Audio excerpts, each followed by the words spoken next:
और एक बड़ी खबर इस वक्त औरैया से आ रही है। बेहद दिल दहला देने वाली खबर है। छोटे भाई ने बड़े भाई की पीट कर हत्या कर दी। शराब के नशे में बताया जा रहा है आरोपी भाई। बेला थाना के गैली गांव की घटना है, जहां पर आरोपी भाई की तलाश में इस वक्त पुलिस जुटी हुई है। बड़ी खबर, छोटे भाई ने बड़े भाई को मौत के घाट उतार दिया है। खबर आ रही है कि शराब के नशे में था छोटा भाई और उसने पीट कर अपने ही बड़े भाई की हत्या कर दी। बेला थाने के गैली गांव का ये मामला है, जहां पर भाई ने ही भाई की हत्या कर दी है और आरोपी भाई अब फरार है, जिसकी तलाश इस वक्त पुलिस कर रही है। औरैया से ये दिल दहला देने वाली खबर है, जहां शराब के नशे में छोटे भाई ने अपने ही बड़े भाई की पीट कर हत्या कर दी और उसके बाद वहां से फरार हो गया। पुलिस अब आरोपी की तलाश कर रही है।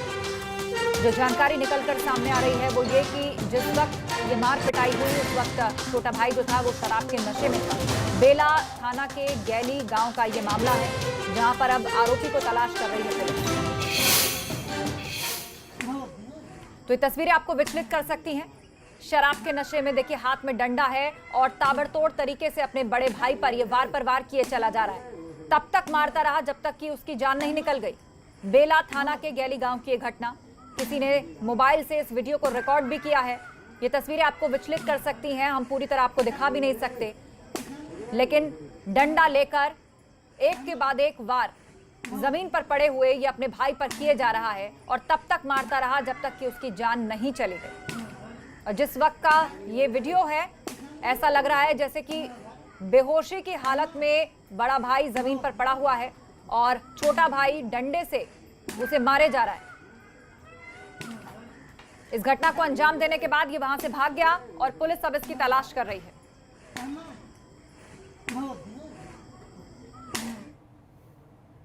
उधर नेपाल की ओर से घाघरा सरयू नदी में छोड़े गए 2.5 लाख क्यूसेक पानी और लगातार हो रही बरसात के चलते बाराबंकी जिले की घाघरा सरयू नदी का जलस्तर खतरे के निशान से लगातार ऊपर बढ़ रहा है, जिसके चलते यहां के हालात दिन ब दिन खराब होते जा रहे हैं। एल्गिन ब्रिज पर बने कंट्रोल रूम के मुताबिक घाघरा सरयू नदी का जलस्तर खतरे के निशान से 54 सेंटीमीटर ऊपर पहुंच चुका है, जिससे तराई के लोगों की मुश्किलें बढ़ रही हैं। जलस्तर बढ़ने से सिरौली, गौसपुर और रामनगर तहसील के लगभग 6 दर्जन से अधिक गांव पानी की चपेट में हैं।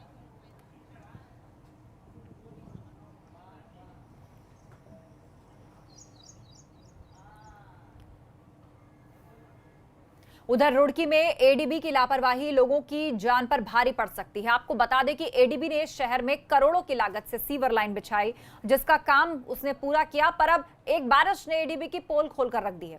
गणेशपुर में एडीबी की तरफ से बिछाई गई सीवरेज लाइन के लीकेज से सड़क का हिस्सा धंस गया है, जिससे सड़क पर एक बड़ा गड्ढा बन गया है।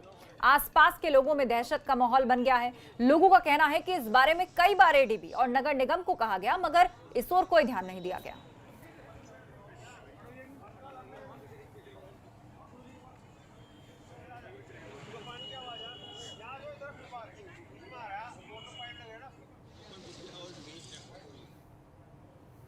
बागेश्वर में नेपाल का रहने वाला एक मजदूर सरयू नदी में जा गिरा। कई घंटे तक गोताखोर मजदूर की तलाश करते रहे, मगर उसका कोई अता पता नहीं है।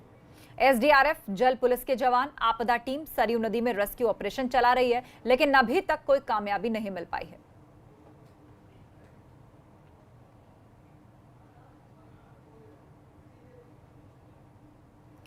सरयू नदी में एक नेपाली मजदूर बह गया है, अभी तक उसका कोई सुराग नहीं मिल पाया। गोताखोरों की टीम जो है उसको तलाशने का काम कर रही है, लेकिन अभी तक कोई सुराग उस मजदूर का नहीं मिल पाया है।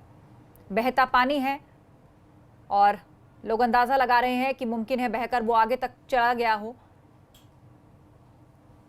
जिंदा है या नहीं है, इस बारे में भी कोई जानकारी अभी तक नहीं मिल पाई है।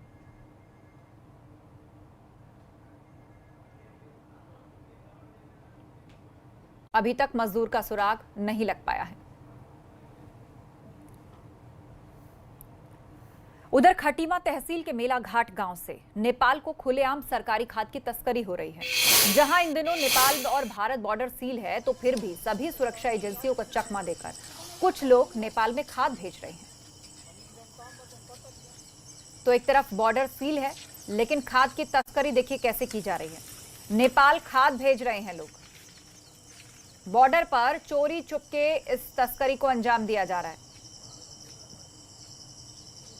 साइकिलों पर लादकर ये जो खाद है उसको नेपाल भेजा जा रहा है।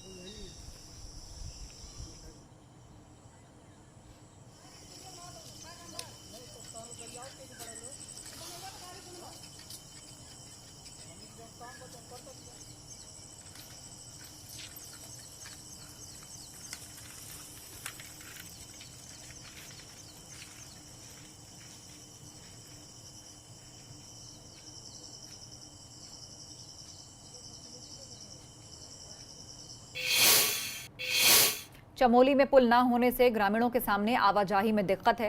पुल क्षतिग्रस्त हो जाने से लोग नदियों के ऊपर बने वैकल्पिक रास्तों से गुजरने को मजबूर हैं। बताया जा रहा है कि गौड़ा गांव के पास बना पुल पहाड़ी से मलबा आने के कारण क्षतिग्रस्त हो गया था, जिसके बाद से ये पुल अभी तक नहीं बना है। लोग जान हथेली पर रखकर उफनती नदी को हर रोज ऐसे ही पार करते हैं। जरा सा पांव फिसला नहीं कि कोई बड़ा हादसा हो सकता है। आप अंदाजा लगाइए, ये पुल टूट चुका है, महिलाएं भी हैं, लोग हैं जिन्हें उस पार जाना है, बहुत जरूरी है।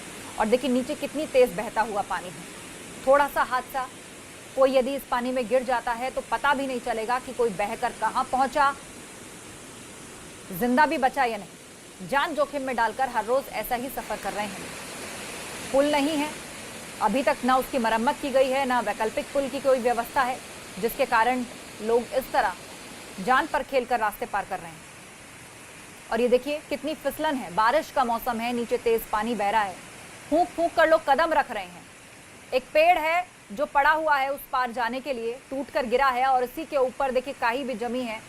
बहुत फिसलन है रास्ते में और किस तरह लोग सावधानी से आगे बढ़ते हैं, लेकिन जरा सा पांव फिसले तो आप अंदाजा लगा सकते हैं हादसा कितना बड़ा हो सकता है।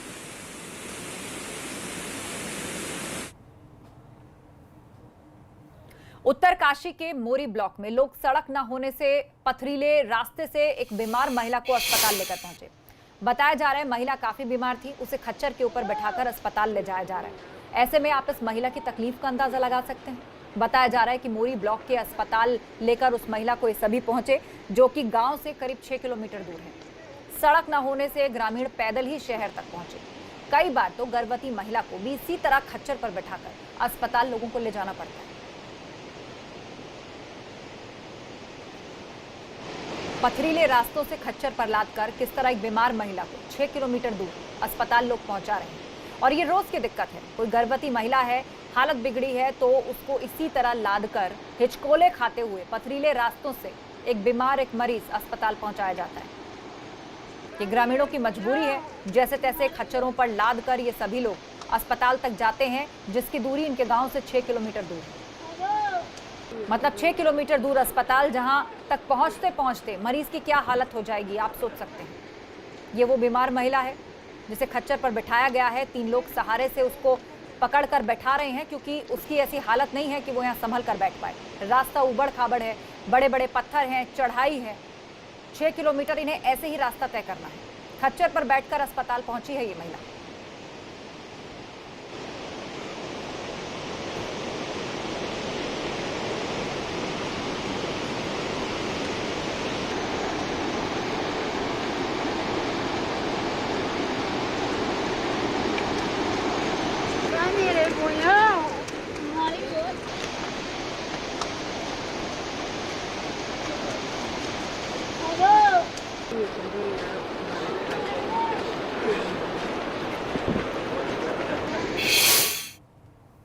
उधर देश में एक बार फिर से कोरोना विस्फोट हुआ है। पिछले 24 घंटे में पहली बार 49,000 से ज्यादा कोरोना के नए मामले सामने आए हैं। साथ ही सबसे अधिक 700 से ज्यादा लोगों की मौत भी हुई है।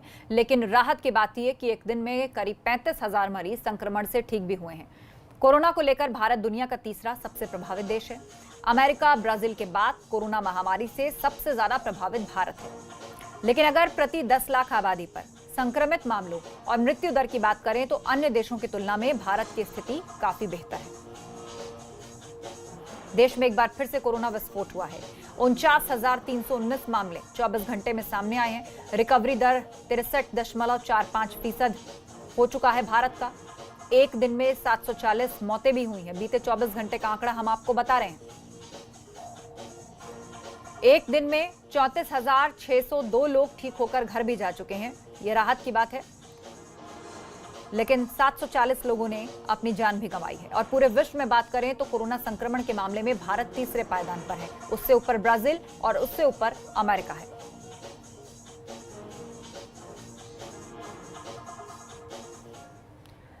यहां रुक रहे एक ब्रेक के लिए, खबरों का सिलसिला जारी है, आप बने रहिए हमारे साथ।